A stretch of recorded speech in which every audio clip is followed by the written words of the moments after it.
मसला बिल्कुल साफ हो जाए, सारे एतराजात के जवाब खत्म हो जाए।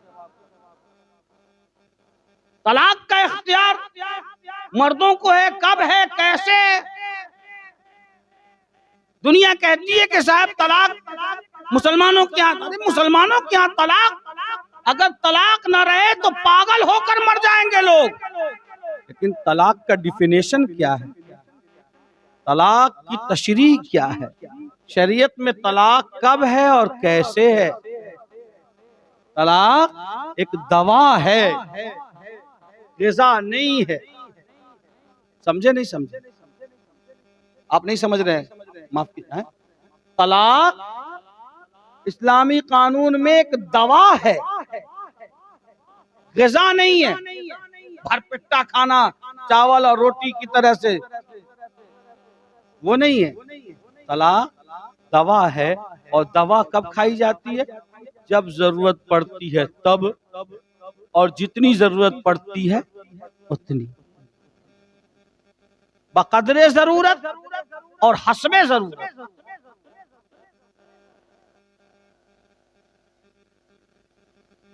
अब ये लंबी गुफ्तगू है, मैं सिर्फ इतना बताना चाहता हूं कि तलाक का इख्तियार और पावर इस्लामी कानून में मर्दों को दिया गया है, इसलिए कि उसमें कुव्वते बर्दाश्त है, तहम्मुल और सहन करने की सलाहियत मौजूद है। और ये अल्लाह ने, अगर औरतों को ये इख्तियार दिया जाए तो पल में तोला और पल में माशा, फौरन आसमान पर और फौरन जमीन पर, तो पता चला कि एक ही दिन में पूरा का पूरा मोहल्ला गांव साफ हो जाएगा।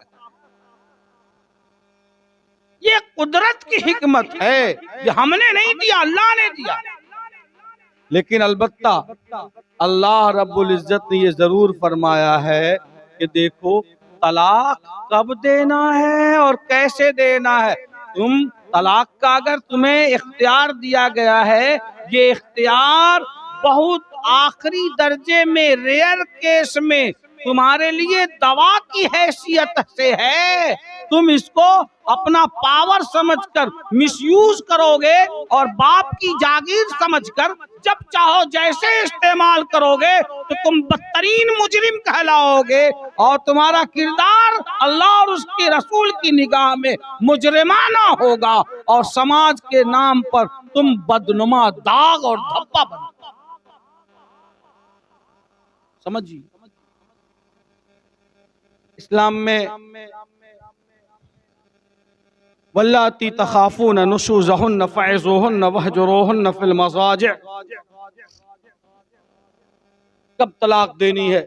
जब निबाह की कोई सूरत, मेरे पास वक्त कम है, माफी चाहता हूं मैं कि मैं पूरी तशरीह नहीं कर सकता, मैं बस इतना बता देता कि जब निबाह की कोई सूरत, आखिरी सूरत भी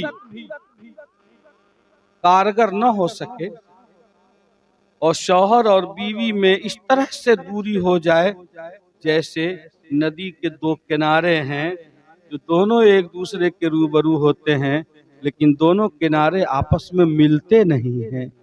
जब ऐसी सूरत हो जाए कि एक इस किनारे पर और एक उस किनारे पर, अब ऐसी सूरत में जब दोनों की जिंदगी इस मरहले और इस स्टेज में दाखिल हो जाए तो इस्लामी कानून में अब जाकर तलाक उन दोनों के लिए रहमत साबित होगी, ज़हमत नहीं होगी। इसलिए कि अब तलाक ही एक ऐसा रास्ता है जो दोनों को एक दूसरे से अलग होकर अपने अंदाज की जिंदगी जीने के लिए एक जरिया बनेगा। वरना दोनों मरते दम तक एक दूसरे के रूबरू हैं लेकिन मिल नहीं सकते, इसलिए कि दिलों में खाइयां हैं और गहराइयां हैं। अब तलाक़ी इस्लाम में ऐसा तरीका है। तो जिंदगी के इस स्टेज में जाकर अब तलाक शरीयत में क्या है? ज़हमत नहीं, क्या है? रहमत। क्या है? मैं समझा देना चाहता हूँ। इस स्टेज में आकर तो ये दवा है और एक ही टिकिया खाना है। और जब ऐसा वक्त आ जाए तो सिर्फ एक तलाक देनी है और वेट एंड वॉच करना है।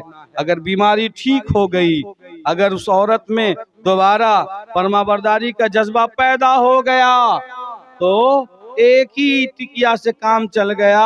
आप रजात कर लो, लौटा लो, अभी भी दोनों मियाँ बीवी हो, इसलिए कि 2 गोलियां और 2 डोज एक्स्ट्रा मौजूद है, छोड़ो, उसकी जरूरत नहीं है, एक ही से काम चल गया। और अगर एक तलाक देने के बावजूद भी वो औरत उसी तरह से अड़ी हुई है, जमी हुई है, तो आप चुपचाप रहो, नहीं रास्ता बन रहा है, छोड़ दो। खुद ब खुद इद्दत गुजरने के बाद वो अलग हो जाएगी और जुदाईगी हो जाएगी।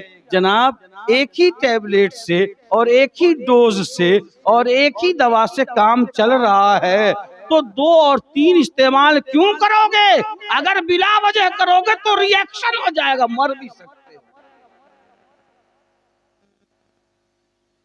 ये एक दवा है जो बवक्ते जरूरत और बखत। और तलाक की गुंजाइश कानून में रहना इसलिए जरूरी है। भाई साहब, आपने मकान बनाया, शानदार बिल्डिंग बनाई,